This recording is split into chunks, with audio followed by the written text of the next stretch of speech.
เอาสบายดีสบายดีเอฟซีของไอ้ประเภทคนมักฮักการเกษตรพบกันเช่นเคยกับไอ้ประเภทในบรรยากาศยามเช้าๆหลังจากตื่นขึ้นมากินกาแฟกินน้ำชาก็ขึ้นมากวดลำพาสมาชิกเข้าแถวคือเก่าพี่น้องเอ่ยถือว่าบรรยากาศตัวนี้นี่กำลังงามกำลังงามเด้อพี่น้องเด้อกำลังตาเวนใกล้สิขึ้นส่วนอากาศนี่ก็พอดีอยู่เนาะมื้อนี้ให้มาตรฐานเบิ่งเอ่อบรรยากาศในยามเช้าๆในการอัปเดตในการเบิ่งแยงสุขภาพของสัตว์พี่น้องเอ๋ยหลังจากกินกาแฟลามบางไม้เนาะอิ่มแล้วก็สิเครื่องของกับบ่ทันได้เมียนพี่น้องก็เลยว่าสมาชิกเพิ่นขึ้นมาก่อนเนาะสมาชิกขึ้นมาก่อนก็เลยได้กวดกาเพิ่นแล้วก็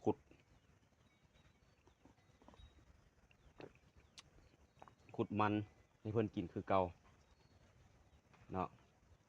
บ่ให้กินหลายมื้อหนึง30ขุมพี่น้องเอ้ยหารใส่ขุมหนึง30ขุมนี่ก็จะได้หลายเติบอยู่ประมาณ60-70กิโลเนาะต่อสมาชิกจำนวนน้อยเดียวจำนวนน้อยเดียว3-4โตวส่วนสัตว์น้อยก็7 8 9 10 20 30 40นี่ละปลายเนาะ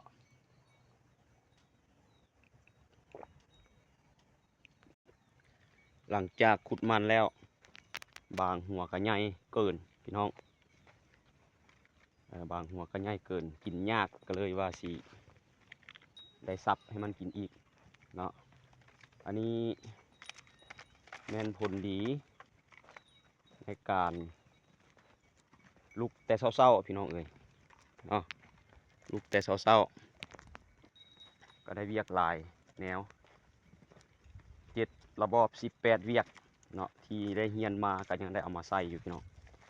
มันหัวบักใหญ่ๆจะได้ซับให้มันกินเนาะหัวบักใหญ่ๆพี่น้องเลยแต่ว่าญาติกันกินมื้อนี้สบายเห็นเฮาบ่เกี่ยมพร้อมแล้วมาแล้วทั้งญาติน้ำตีนน้ำมือเฮาทั้งญาตินำจกลามสวนเฮา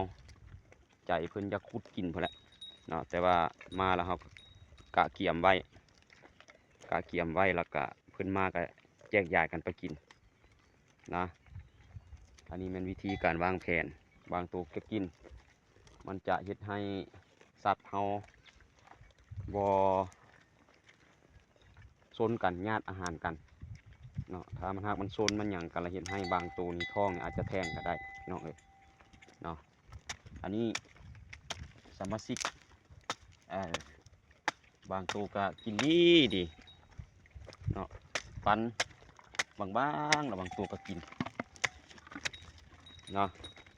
ยุ่มมาแล้วแหละนี่นั่นเป็นเฮาขุดแล้วก็กินไปพี่น้องเอ้ย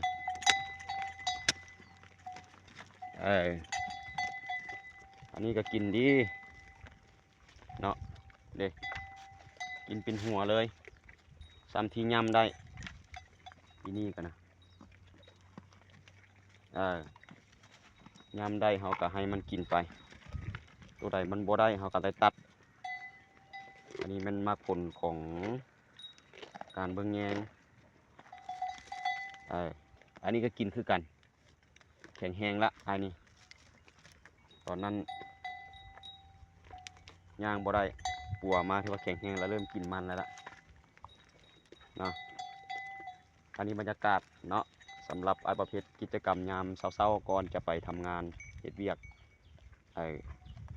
เอาอยู่บ้านทานกิจกรรมของทานเฮ็ดขึ้นอะไรนั้นอัปเดตกันเบิ่งแดบรรยากาศเป็นคืนอะไรงามหรือบอหรือว่าบรรยากาศ